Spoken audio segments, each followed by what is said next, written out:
Connaissez mieux votre Bible et vivez plus intensément avec Dieu. Bonjour, je suis Éric Babeuf. Je vous souhaite la bienvenue sur Libratsé Academy.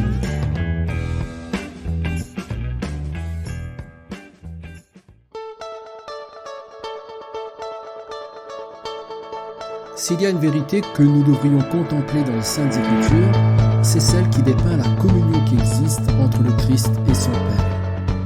Nous savons que cette communion a existé de toute éternité au sein de la Trinité, comme le montre Jean chapitre 1er verset 1er, la parole était avec Dieu.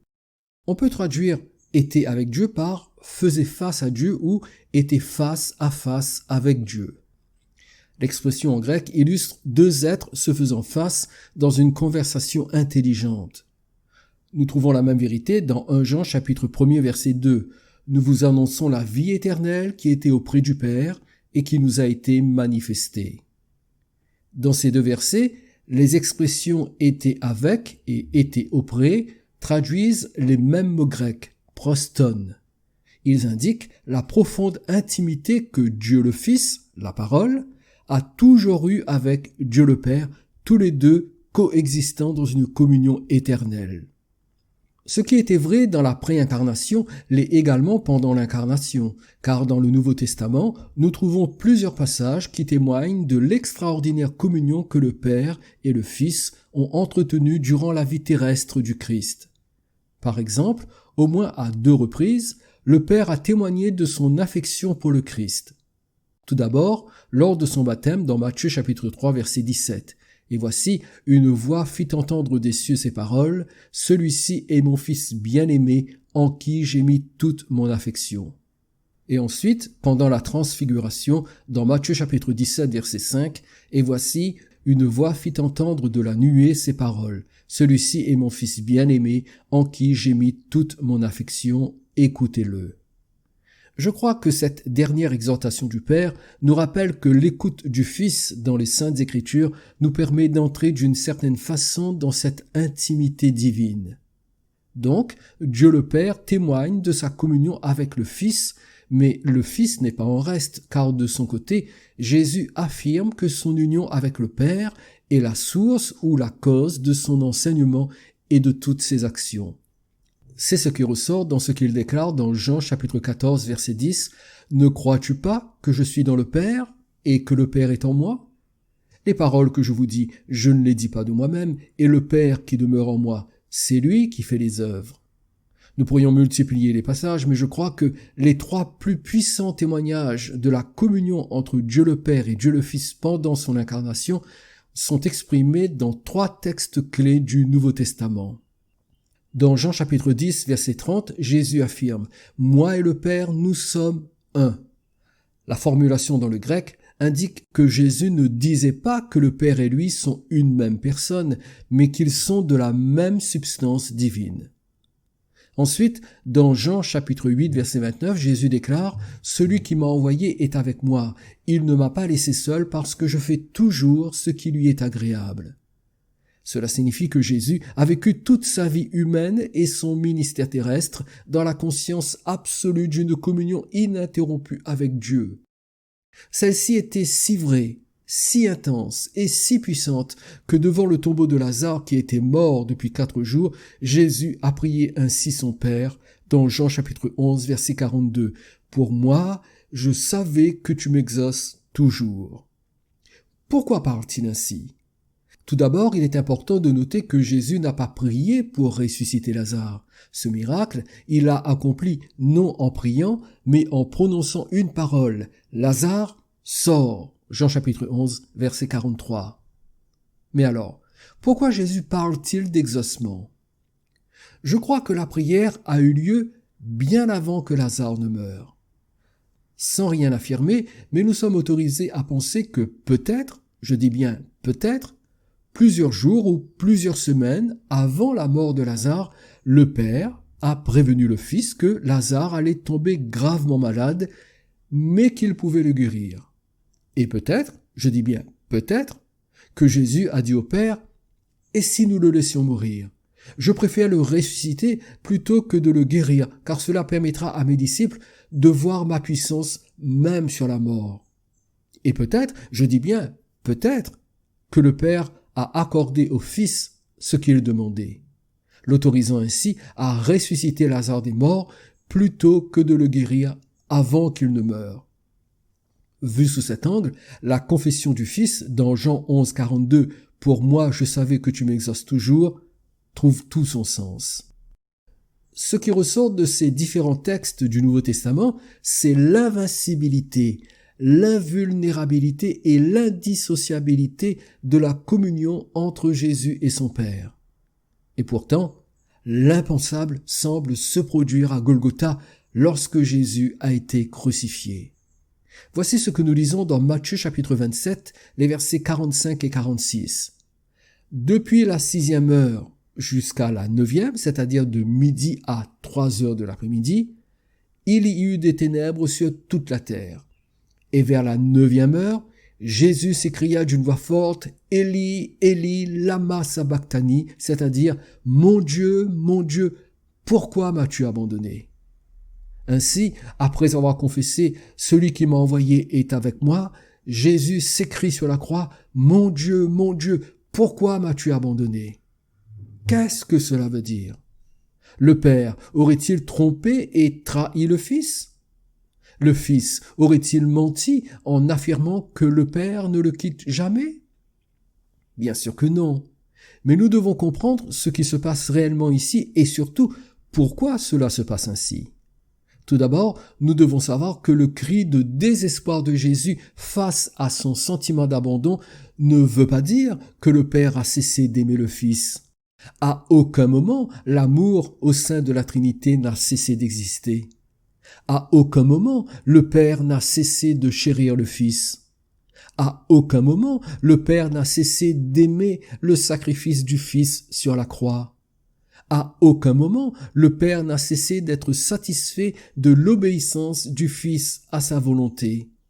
Mais alors, si l'amour du Père pour le Fils n'a jamais diminué ou disparu, pourquoi Jésus a-t-il enduré ce sentiment d'abandon du Père qui devait être une souffrance plus grande et plus douloureuse que toutes les souffrances physiques que lui faisait subir la crucifixion? Le cri de détresse de Jésus a été poussé après 3 heures de ténèbres qui signalent le jugement de Dieu comme en Égypte lorsque la 9e plaie a frappé le pays pendant 3 jours.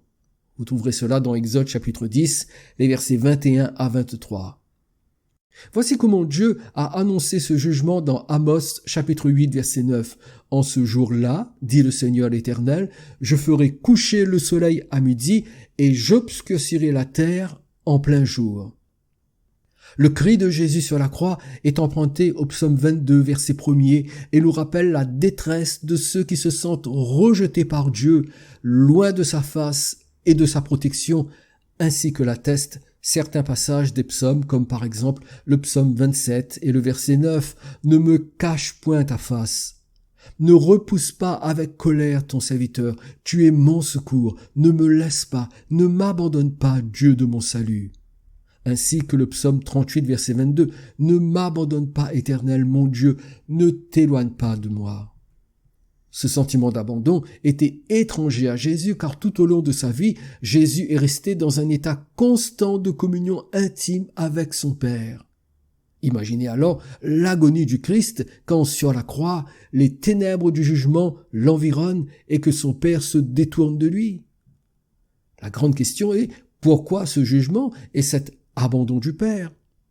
C'est là que la mort de Jésus sur la croix prend tout son sens.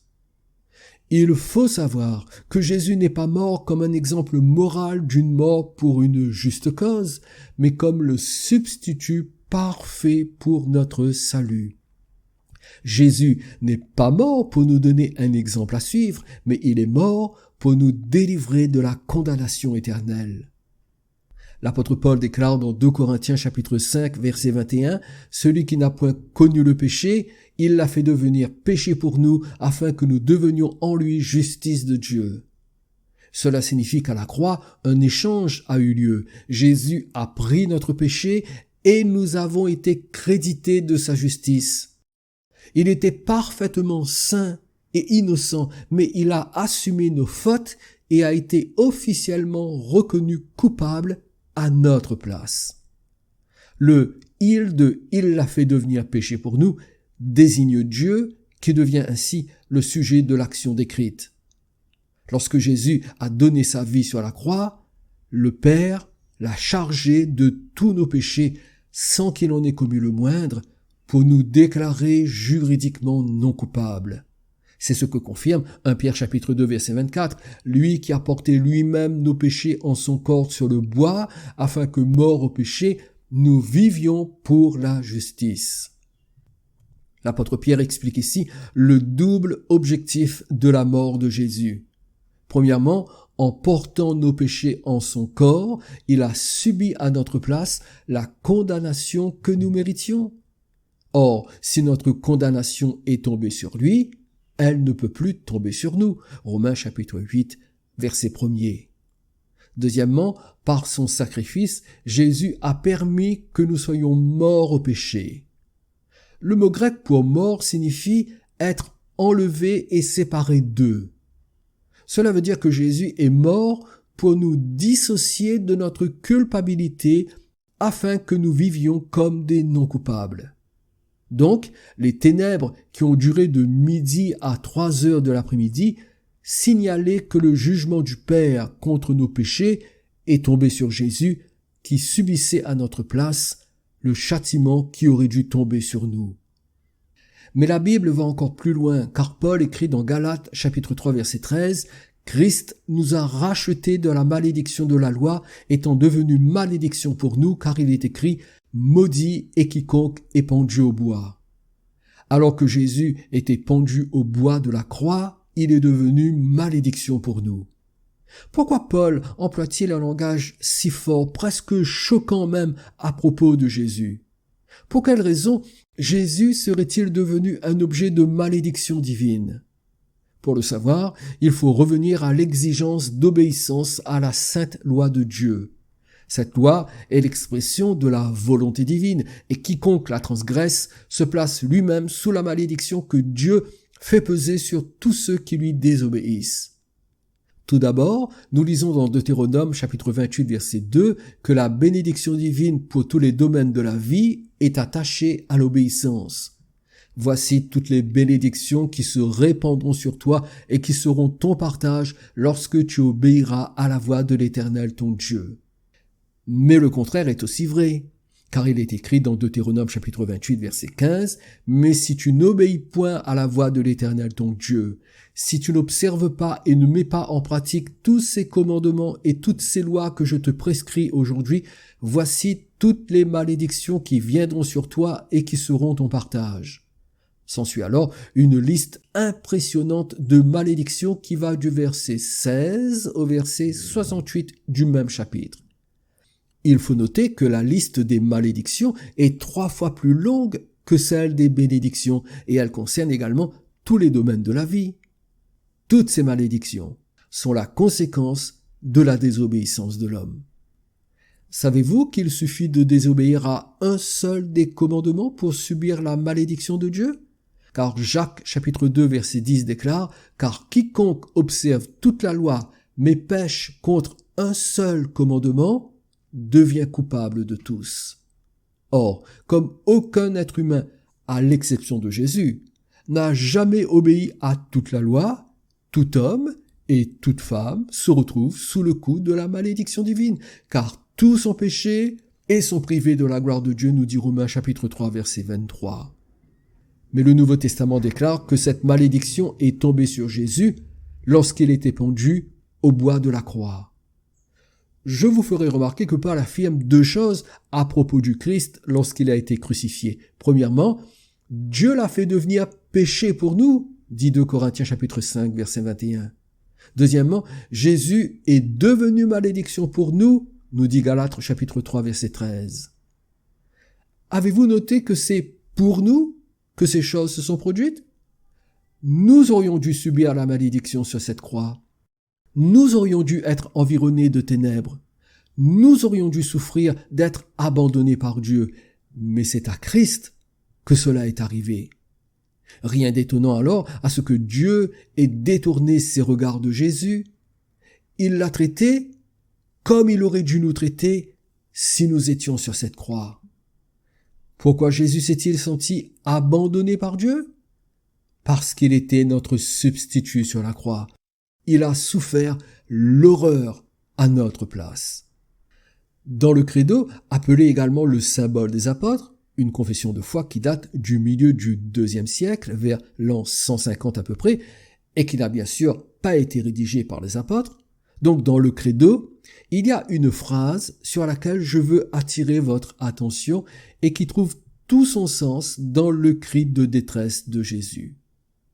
Il a été crucifié, il est mort, il a été enseveli, il est descendu aux enfers. Je crois que la citation « il est descendu aux enfers » devrait se situer entre « il a été crucifié » et « il est mort ». Car c'est lorsqu'il a subi le châtiment de Dieu à notre place, devenant péché et malédiction pour nous, qu'il a été abandonné par Dieu. C'est à ce moment-là que Jésus a réellement connu l'enfer. Submergé par les ténèbres du jugement de Dieu, c'est sur la croix que Jésus a expérimenté l'enfer, car condensé en quelques heures, il a ressenti l'ensemble de l'agonie de toutes les âmes séparées de Dieu dans la perdition éternelle. Voici deux raisons pour lesquelles nous pourrions dire que Jésus n'est pas littéralement descendu aux enfers après sa mort. Elles sont toutes les deux liées aux dernières paroles du Seigneur sur la croix avant qu'il ne meure. Tout d'abord, dans Jean chapitre 19, verset 30, Jésus s'écrit « Tout est accompli ». Cela signifie qu'il n'y avait plus rien à ajouter, le prix de la rédemption était entièrement payé. Jésus n'avait pas besoin d'aller souffrir davantage en enfer. Ensuite, Jésus déclare dans Luc chapitre 23, verset 46, « Père, je remets mon esprit entre tes mains ». Ce n'est pas en enfer que Jésus envoie son esprit, mais il le remet avec confiance entre les mains du Père. Cela indique également que Jésus savait que le Père n'allait pas l'abandonner indéfiniment. D'ailleurs, c'est la raison pour laquelle il a prononcé les deux paroles que nous venons de citer. Une fois que tout fut accompli, de nouveau, le regard du Père se tourne vers le Fils qui venait de payer le prix de notre salut.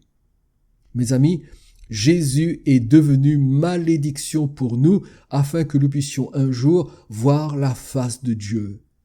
Le Père a tourné le dos à son Fils pour qu'il puisse tourner la lumière de son visage vers nous et nous accueillir dans sa glorieuse présence. Voici la raison d'être de l'abandon du Père. C'est ce qui explique cette merveilleuse déclaration de Jean chapitre 3 verset 16, « Car Dieu a tant aimé le monde qu'il a donné son Fils unique, afin que quiconque croit en lui ne périsse point, mais qu'il ait la vie éternelle. » Une traduction plus littérale de ce verset donne « Parce que c'est ainsi que Dieu a aimé le monde. Il a donné son Fils unique afin que quiconque croit en lui ne périsse point, mais qu'il ait la vie éternelle. » L'expression « parce que c'est ainsi » nous renvoie au verset qui précède et qui justifie Jean 3,16.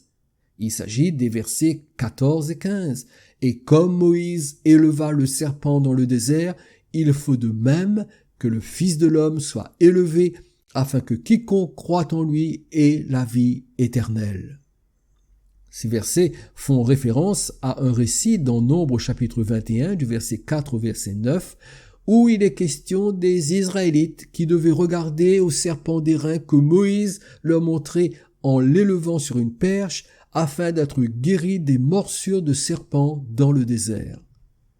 Dans cette analogie, ce qui est important, c'est la phrase « Il faut de même que le Fils de l'homme soit élevé », car elle pointe vers la crucifixion de Jésus, laquelle désigne le moyen dont Dieu se sert pour sauver l'homme de la condamnation éternelle à cause de ses péchés.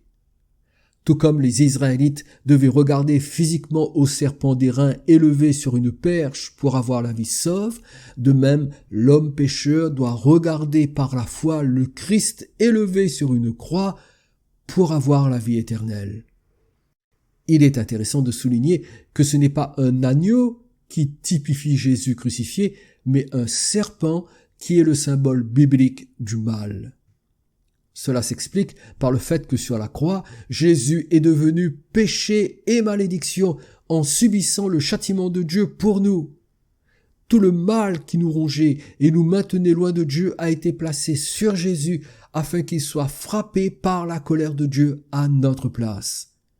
Et Jean 3,16 nous dit que c'est ainsi que Dieu a aimé le monde, en donnant son Fils comme sacrifice d'expiation pour nos péchés.